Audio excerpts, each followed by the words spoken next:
నమస్తే. నేను జర్నలిస్ట్ శ్రీనివాస్. రాష్ట్రంలో ఎన్డీఏ కూటమి అధికారంలోకి వచ్చి సంవత్సర కాలం పూర్తి చేసుకుంది. రెండో వసంతంలోకి అడుగుపెట్టి గ్రామీణ ప్రాంతంలో ఇప్పటికే అన్నదాత సుఖీభవ పథకం ద్వారా ప్రజలకు వెళ్లేందుకు, రైతులకు వెళ్లేందుకు అనేక విస్తృతమైన కార్యక్రమాలు చేపడుతున్నారు చంద్రబాబు అనుకో. ప్రస్తుతం గ్రామీణ ప్రాంత సార్ నియోజకవర్గంలోని అసలు రైతుల పరిస్థితి ఏ విధంగా ఉంది? నిజంగా అన్నదాత సుఖీభవ పథకం సత్ఫలితాలు ఇస్తుందా? గత ప్రభుత్వం పోల్చుకుంటే ఈ ప్రభుత్వం ఏం చేస్తుంది? రైతులకు ఏ విధంగా మేలు చేస్తుంది? మరో పక్క వైసీపీ ఇప్పటికే రోడ్లెక్కి రైతుల పట్ల ప్రభుత్వం వివక్ష చూపిస్తుందని, పూర్తిగా రైతులు నిరాశనం చేస్తుందని పెద్ద ఎత్తున ఆందోళన కార్యక్రమాలు చేపడుతున్నారు. ఈ నేపథ్యంలో గోదావరి జిల్లాలోని రైతుల పరిస్థితి ఏంటి?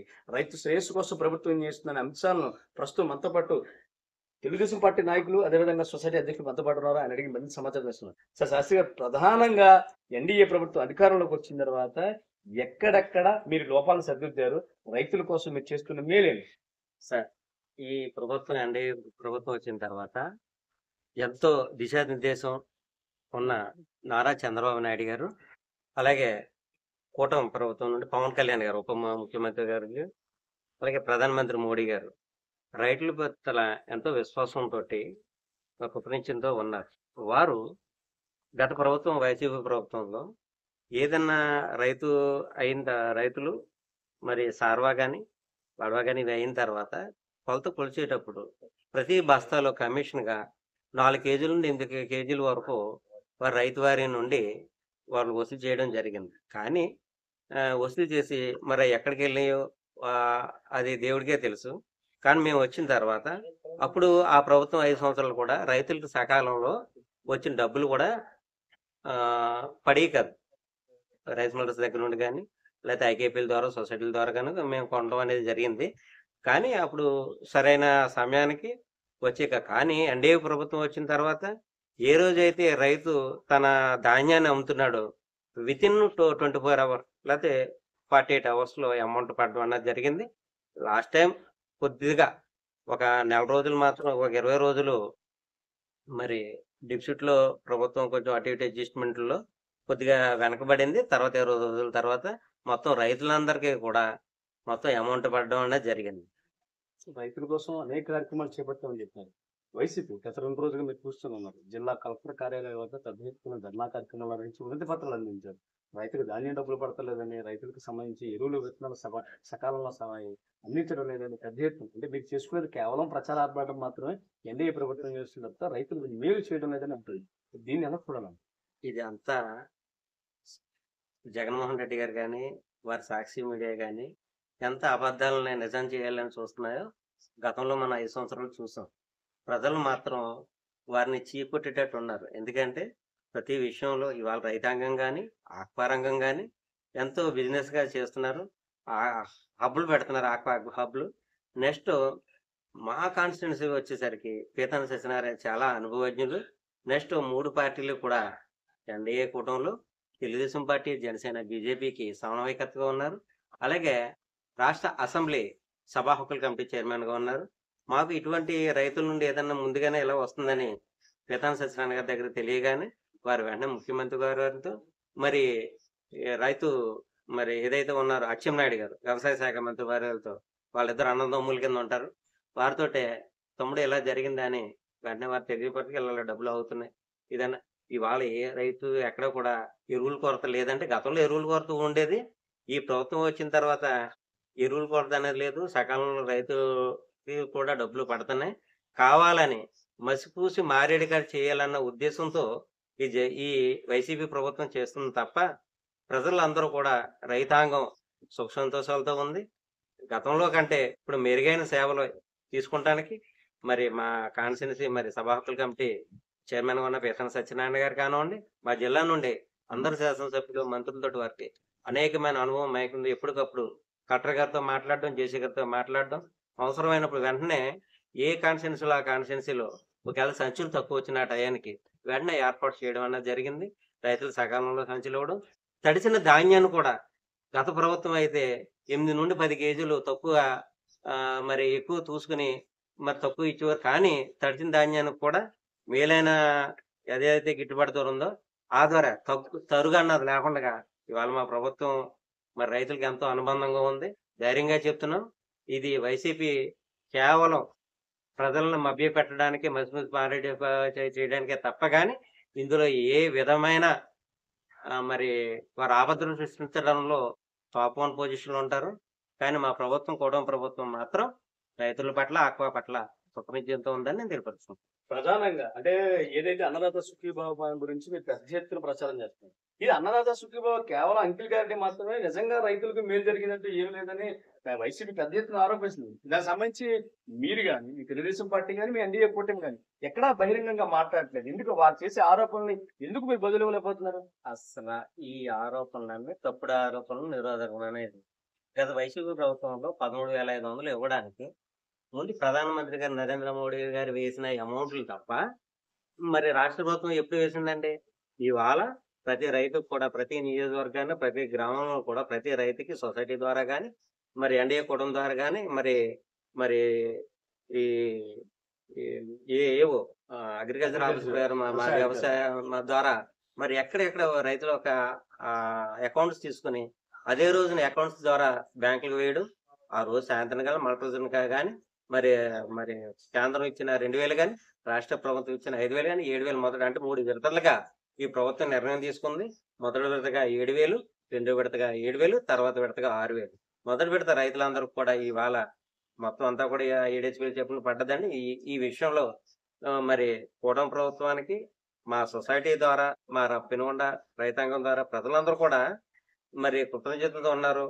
మరి ఇటువంటి వారి తప్పుడు ఆరోపణలు మాత్రం వైసీపీని మనం ఖండించవలసిందే కానీ ఈ ఎన్డీఏ ప్రభుత్వం వచ్చిన తర్వాత అనుకున్న ప్రకారం అనుకున్నట్టుగా ప్రతి ఎమ్మెల్యే గారు, మంత్రులు కూడా మరి ప్రధానమంత్రి గారు ఆజ్ఞ, మరి సీఎం గారు, డిప్యూటీ సీఎం గారు, మరి వ్యవసాయ మంత్రి అచ్చెన్నాయుడు గారు సకాలంలో ఫలితాలు ఇచ్చేందుకు రైతులందరికీ అనుగుణంగా రాష్ట్రం మొత్తం మీద ఒకే రోజు చేయాలని ఒక ఉద్దేశంతో, సదుద్దేశంతో మరి రైతులకి ఒకే టైంలో అందరికీ కూడా అకౌంట్ లో అమౌంట్ చేయడం జరిగింది.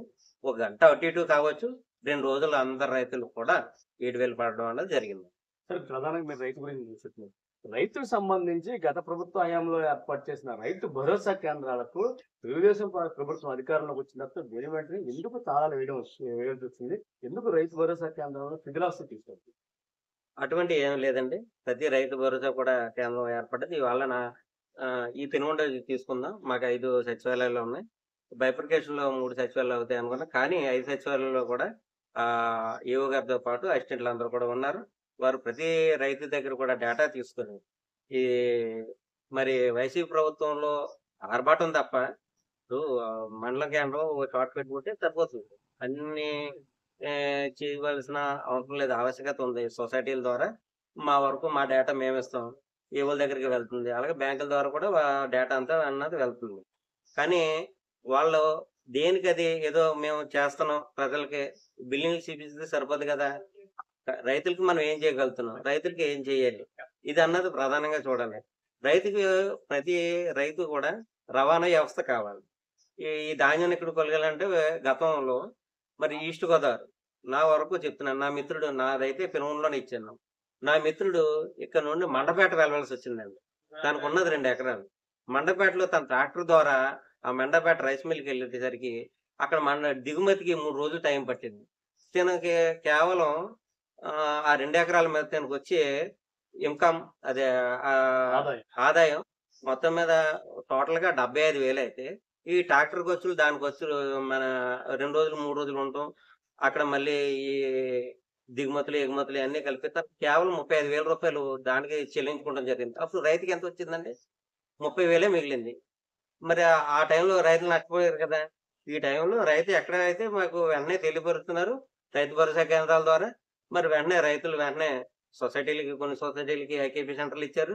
వాళ్ళు తెలియపరచగానే వెంటనే ఆ జట్టు వెళ్ళడం, వెంటనే తరలించడం, మళ్ళీ ఆ రోజునే వారి ద్వారా వేలుముద్ర ద్వారా నమోదు చేయించుకుని ఆ రైతు ద్వారా 24 గంటల నుండి 48 గంటలలో మరి రైతులకి సొమ్ము వేసిన ప్రభుత్వం మా ఎన్డీఏ ప్రభుత్వం అని మేము ధీమాగా చెప్తున్నాం. ఈ గతంలో జగన్మోహన్ రెడ్డిని సొసైటీలకు ఎన్నికలు నిర్వహించడం లేదు, కేవలం రాజకీయ నిరుద్యోగులకు ప్రాధాన్యత కల్పించేందుకు వారికి పునరావాస కేంద్రాలుగా ఈ సొసైటీని ఏర్పాటు చేస్తున్నారు, వాళ్ళందరినీ కూడా అకామిడేట్ చేస్తున్నారని పెద్ద ఎత్తున ఆరోపించారు. అనేక ఉద్యమాలు కూడా చేశారు.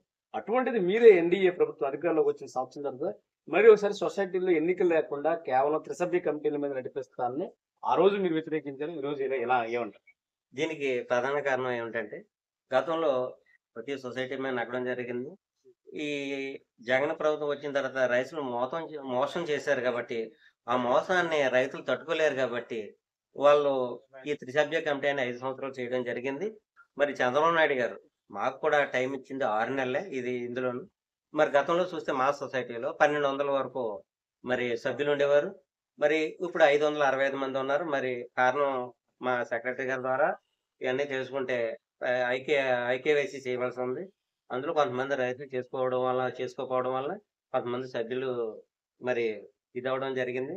మళ్ళీ మేము వచ్చిన తర్వాత మేము ఎన్నికైన తర్వాత ప్రతి రైతుకి కూడా ఎవరైతే మరి పేరు నమోదు లేదో ఆ రైతులందరూ కౌరు పెట్టడం జరిగింది. మరి ఇప్పుడు మేము వచ్చిన ఈ వారం రోజుల్లోనే మరి 120 మంది రైతులు వచ్చి మరి పాత ఏదైతే ఉందో ఆ సంఖ్య ప్రకారం వాళ్ళు వచ్చి ఐకేవీసీ చేసుకోవడం జరిగింది. అలాగే సొసైటీలు ఎప్పుడు వారు సొసైటీలని సక్రమంలో పెట్టలేదు. గతం ప్రభుత్వం అంశంలో ప్రతి సొసైటీ కూడా మరి వారి సొంత వీటిలోకి లావేయింగ్ జరిగిందన్నదే కొన్ని సొసైటీలు చాలా వరకు ఫ్రాడ్ జరిగిందన్నది వాస్తవం. మరి మా పెనుగొండ సొసైటీకి వచ్చేసరికి ఈ పశ్చిమ గోదావరి జిల్లాలోనే జవాది లక్ష్మీనాయుడు గారని వారు స్వర్గీయులు జమీందారు, మా ఊరు జమీందారు గారు, వారి సొసైటీ జిల్లాలో నెలకొల్పడం జరిగింది. వారు ఏలూరు పశ్చిమ గోదావరి జిల్లా ఉమ్మడి జిల్లాలోనే మరి వారి కాంస్య విగ్రహం జరుగుతుంది. ఈ సొసైటీ నెలకొల్పింది వారి తదనంతరం వారి కుమారులు మరి శ్రీరంగనాయకులు గారు కానివ్వండి, తర్వాత వారి కుమారులు జవాది వీరరాఘవేంద్ర గారు, చిన్నబాబు గారు అంటాం మేమంతా ముద్దుగాను. వారి తర్వాత మరి వారి కుమారుడు జవాది లక్ష్మీనాయుడు గారు, నానాజీ గారిని ముద్దుగా పిలుచుకుంటాం. వారు ఏ మాత్రం పార్టీలు అన్నది పక్కన పెడితే ఏ సంకోసాన్న ఇంటికి వరుసంతా కూడా అవినీతి లేకుండా ఈ సొసైటీలు, ఎందుకంటే 2005 నుండి 14 వరకు నేను డైరెక్ట్ గా చేసి ఉన్నాను. 2016 నుండి 22 వరకు వారితోటే, అంతకుముందు చిన్నబాబు గారితో ఆయన ప్రెసిడెంట్ ఉన్నప్పుడు డైరెక్ట్ గా ఉన్నాను. మరి వైస్ చైర్మన్ గా ఆయన చైర్మన్ ఉన్నప్పుడు నేను వైస్ చైర్మన్ చేస్తున్నాను. అంశాలు మాట్లాడుతుంది. గత ప్రభుత్వం మీరు ఇక్కడ మంత్రిని ఎదుర్కొన్నారు, పంచాయతీ సర్పంచ్ గా మీ ఇంట్లో నుంచి శ్రీమతి పోటీ చేసినప్పుడు అనేక ఇబ్బందులు ఎదుర్కొన్నారు, రాజకీయంగా అనేక ఒత్తిడులు ఎదుర్కొన్నారు, అనేక కేసులు ఎదుర్కొన్నారు. ఆ సమయం, ఆ స్ట్రగుల్ పీరియడ్ ఏంటండి? అసలు ఆ స్ట్రగుల్ పీరియడ్ గురించి చెప్పండి. అంటే రాష్ట్ర ప్రభుత్వంలోనే వైసీపీ ప్రభుత్వంలో ఒక సర్పంచ్ గా పోటీ చేయాలన్నా, ఒక ఎంపీటీసీగా పోటీ చేయాలన్నా, ఒక జడ్పీటీసీగా పోటీ చేయాలన్నా మనుషుల్ని ఎత్తుకెళ్ళిపోయారు. చాలా మనం టీవీల్లోనూ వాటిల్లోనూ చూసాం. కానీ ఇక్కడ మా పీతాన సత్యనారాయణ గారు బలమైన క్యాడరు మరియు బలమైన మాకు నాయకుడైన బడుగు బలహీన వర్గాలు వారి అండదండలతో నేను నిలబడడం జరిగింది. మరి స్థానికంగా మరి నాకు ప్రతి ఈ గ్రామంలో అంతకుముందు నా భార్య 2013లో అతి తక్కువ ఓట్లతో ఓడిపోయాం. 20 వార్డులకి 14 వార్డులు బ్రహ్మాండమైన వార్డు మెజార్టీతో నగ్గాం. మరి అప్పుడు కొద్ది పార్టీతో తర్వాత మళ్ళీ రెండోసారి అవకాశం రావడం జరిగింది. మరి ఈ రెండో అవకాశంలో ఎన్నడూ లేని విధంగా పంచాయతీ ఏర్పడ్డ తర్వాత 1265 అత్యధికమైన ఓట్లు మెజారిటీతో నా భార్య నగ్గడం జరిగింది. ఆ కారణం కూడా మా పీతాన సత్యనారాయణ గారు, మా గ్రామ ప్రజలు, ఇక్కడ స్థానికంగా ఉన్న మల్లు లక్ష్మి, మాజీ ఎమ్మెల్సీ మల్లు లక్ష్మణ గారు కానివ్వండి, మరి కొంతమంది గ్రామ పెద్దలు, పేర్లు అయితే బయటకు చెప్పకూడదు కానీ వారంతా కూడా నాకు సపోర్ట్ చేసి వెన్నుదండుగా ఉండి ప్రజలకి ఏ అవసరాలు అయితే ఉంటాయో ఆ అవసరాలు తీర్చే వ్యక్తి శాస్త్రి అయితే బాగుంటది, ఆ కుటుంబం అయితే బాగుంటది. తను కూడా విద్యావంతురాలు, టీచర్ చేస్తుంది. తనైతే మంచి ఈ గ్రామాన్ని అభివృద్ధి పరచడంలో ముందుంటది అనేసి మన గ్రామ పెద్దలు కులాలకు మతాలకి అతీతంగా నా భార్యను నగ్గించడం జరిగిందండి. సార్, రాజకీయంగా మాట్లాడుకుంటే మనం చూసుకున్నాం ఇప్పుడు వైసీపీ భవిష్యత్తు ఎలా ఉండబోద్ది అంటారండి? మన గోదావరి జిల్లాలో పరిస్థితి ఎలా ఉందంట? అసలు వైసీపీ ప్రభుత్వం గోదావరి జిల్లాలో కాదండి, రాష్ట్ర ప్రభుత్వంలో కూడా మన మోడీ గారు, చంద్రబాబు నాయుడు గారు, పవన్ కళ్యాణ్ గారు కలిసినంత కాలం మరి 4-5 పర్యాయాల వరకు 30 సంవత్సరాలు ఈ ప్రభుత్వాన్ని ఏలెత్తి చూపే నాదుడు ఉండడు. అసలు మళ్ళీ ఎలక్షన్కి వాళ్ళకి నామినేషన్ చేయడానికి క్యాండిడేట్ ని కూడా దొరకడనేసి నా ఆలోచన. అది పూర్తిగా చూసుకుంటే గోదావరి జిల్లాలో వైఎస్ఆర్ కాంగ్రెస్ పార్టీ చాలా ఇబ్బందులైన పరిస్థితిలో ఉంది. వారు చేసిన సంక్షేమ పథకాల పేరిట వారు చేసుకున్న దోపిడీ, రైతులను ద్రోహం చేసిన విధానాల్లో వారికి పూర్తిగా కూడా వారికి శరాఘాతాలుగా మారిపోయినాయి. ఒక్క అడుగు కూడా ముందుకు వెళ్ళని పరిస్థితిలో వైసీపీ ఉంది. అదేవిధంగా నిరాధారమైన ఆరోపణలు మాత్రమే చేస్తున్నారు. రైతు సంక్షేమం కోసం ఎన్డీఏ కట్టుబడి ఉంది. నిత్యం కూడా రైతు శ్రేయస్సు కోసం ఒక విప్లవాత్మకమైన మార్పులతో అడుగులు పడుతున్నాయి. ఒక పక్క వ్యవసాయాన్ని, మరో పక్క హార్టికల్చర్ను, మరో పక్క ఆక్వాకల్చర్ను కూడా సమపాళలో అభివృద్ధి పరిచేందుకు ప్రభుత్వం చేస్తున్న అన్ని కార్యక్రమాలు కూడా 1 సంవత్సర కాలంలోనే సత్ఫలితాలను ఇచ్చాయి. అవన్నీ కూడా ప్రస్తుతం చిగురు దశలో ఉన్నాయి. వాటిని చూసి విమర్శలు చేయడం అంటే పూర్తిగా కూడా వైసీపీ యొక్క అపరిపక్వత, అవగాహన లేమి చాలా స్పష్టంగా కనబడుతుంది. ఖచ్చితంగా భవిష్యత్తులో రైతులందరూ కూడా ఖచ్చితంగా కూడా తెలుగుదేశం పార్టీకి, ఎన్డీఏ కూటమికి అండగా ఉంటారు. అదేవిధంగా సొసైటీలలో జరిగిన అవినీతిని వెలికి తీసేందుకు మాత్రమే ప్రస్తుతం త్రిసభ్య కమిటీలు ఉన్నాయి. భవిష్యత్ కాలంలో సొసైటీలను బలోపేతం చేసే విధంగా ఎన్నికలకు సమాయత్తమేందుకు సిద్ధంగా ఉన్నామని చంద్రబాబు ఇప్పటికే మా అందరికీ ఆదేశాలు చేశారు. భవిష్యత్ కాలంలో ఎన్డీఏ ఖచ్చితంగా గెలుపు బాటపడుతుంది, రైతు పక్షాన నిలబడుతుందని ఇక్కడ పెనుగొండ సొసైటీ అధ్యక్షులు శాస్త్రి మంత్రి చెప్తున్నారు. ఇది ప్రస్తుతం పశ్చిమ గోదావరి జిల్లాలో రాజకీయ పరిస్థితి.